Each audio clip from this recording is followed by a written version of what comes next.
Hello, friends. Good evening. In today's episode on general studies and economics, we will discuss about the concept of purchasing power parity. What is purchasing power parity?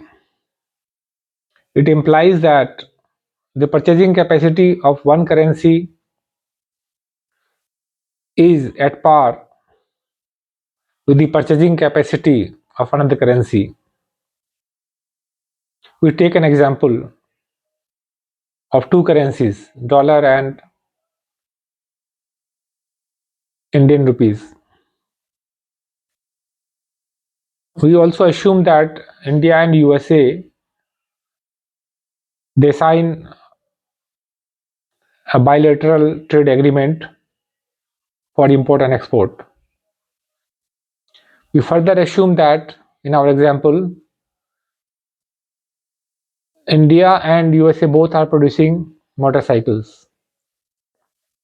For understanding purpose, we suppose that they are both countries are producing only bikes, no other goods or services, and they are producing 10 bikes each per annum.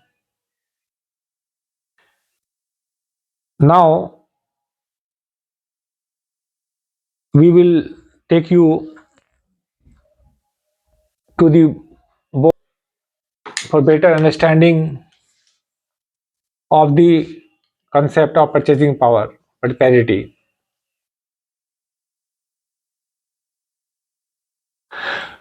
As you have seen that we in our example we have taken US dollar and Indian rupees.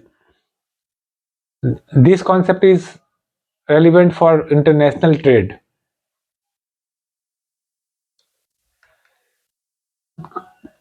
We have seen that the purchasing power or purchasing capacity of one currency should be equal to purchasing power of another currency after adjusting exchange rate. This exchange rate is the rate at which currency of one country is converted into currency of another country. It should be optimal. This exchange rate should be optimal and efficient. Should be optimal. Then only we will be able to reach a stage of purchasing power parity. To understand the concept further, we have seen that USA is producing and selling 10 units of bike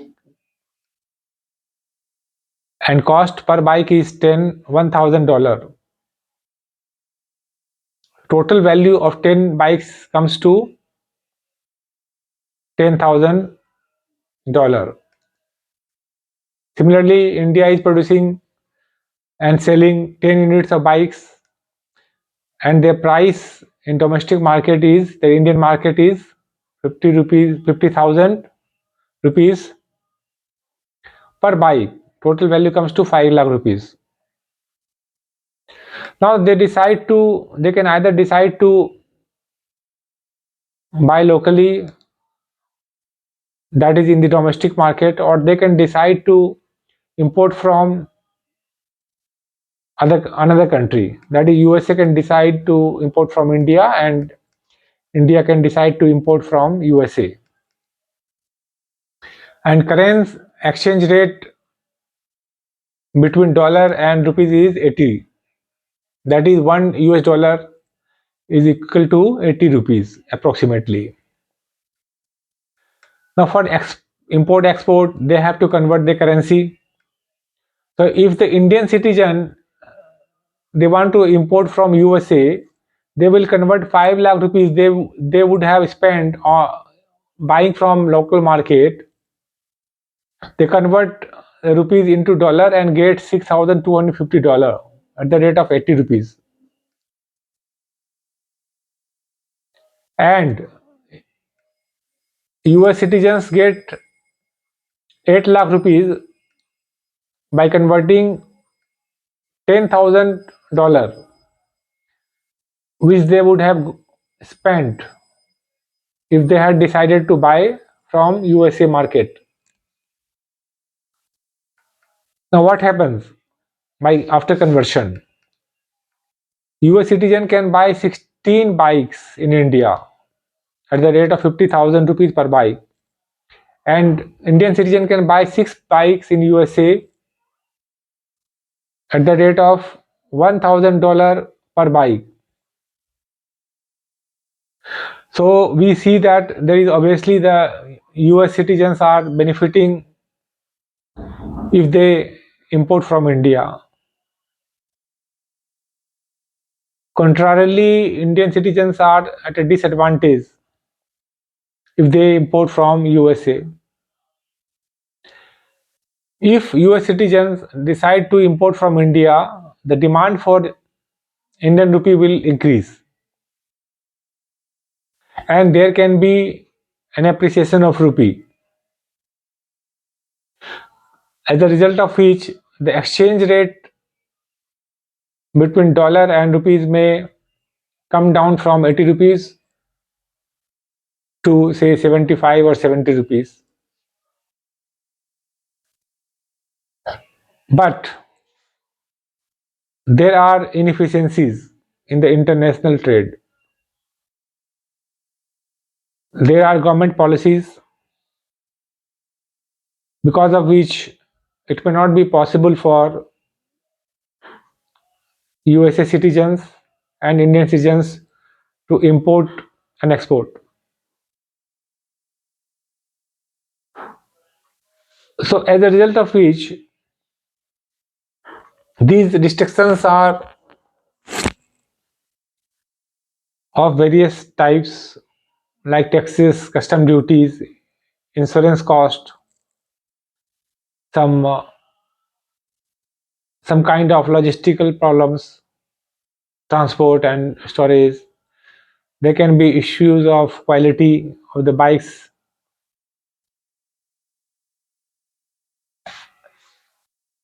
or there can be government policies in the two countries which are not favoring free trade between the two countries, USA and India.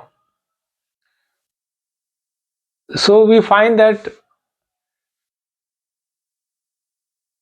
because of the exchange rate of 80 rupees per dollar, there is no purchasing power parity. If there would be purchasing power parity, there should not have been this anomaly that US citizen can buy 16 bikes in India, and Indian citizen can buy 6 bikes in India, USA. Obviously, Indian citizens are benefiting by bike by buying 10 units in India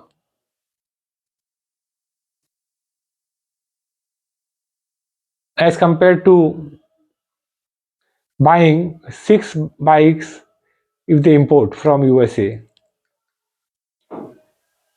Now this is because the exchange rate is not optimal. A few reasons we have seen: the government policies, then some quantitative restrictions, there is lack of international bipartite agreement, or there can be quality issue. So USA, they are not importing from India, and India is not importing from, obviously it will not benefit them.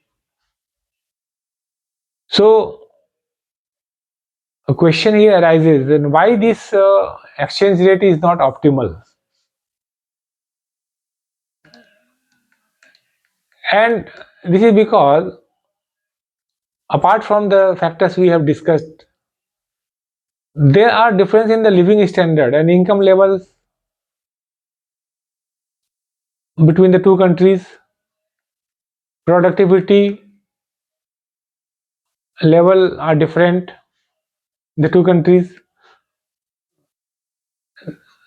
So because of these things, the US citizens can afford to buy the costly US bikes rather than importing from India. And the Indian people are getting cheap in India,